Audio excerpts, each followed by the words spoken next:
看过时事的消息，再来探讨呢游览的问题。有北部的网友怨叹讲啦，清明连假到台南算2天1暝尔，这包括高铁的往回租车，甲这个大饭店的费用，总共开13000块。 大个毋是5000级的饭店，讲伫国内也是呢，南部的国内游览真正是有够贵，不如出国去乌吉那瓦佚佗。伊毋过咧，台南市管理局回应讲，这个台南伫大饭店平均1暝2500就有啊。啊，其他业者嘛讲啊，这个假日人力成本相对较悬，所以讲平常时啊，甲假日这个计价当然都会无共款。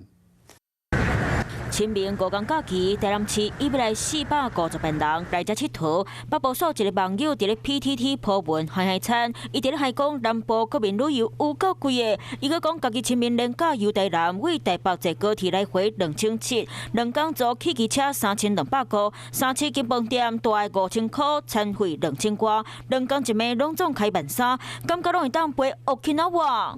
可以坐客运过来啊，然后可以在这边可以租那个共享机车。因为毕竟国内旅游它的住宿啊，也是点价会比较高一点。民众认为要安怎算介重要，交通费为的是会当省落来，还有一个人住1暝5000块伤贵啊！啊，台南市府嘛回应，讲实在的，这平均房价无这么贵。111年全年平均房价为2548元，依所在区域房型而有所不同，很难仅依单一房价来评定房价是否过高。咱来去看北京饭店，这间双人房一块刀啊，清气的富乐境，连价介绍伫咧3700。在饭店业来讲，平日跟假日本来就有价格上的差异。对饭店而言，假日的整个成本、人力成本也是相对比较高的。有民众分享想要省钱，交通方面会当加坐大众运输。不过，若是想要省个正舒适个便利，开钱速度就一定紧，民众都要有心理准备。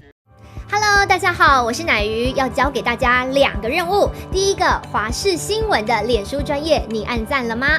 还有华视新闻的 YouTube 频道，赶紧订阅起来，还要记得按赞，开启小铃铛哦。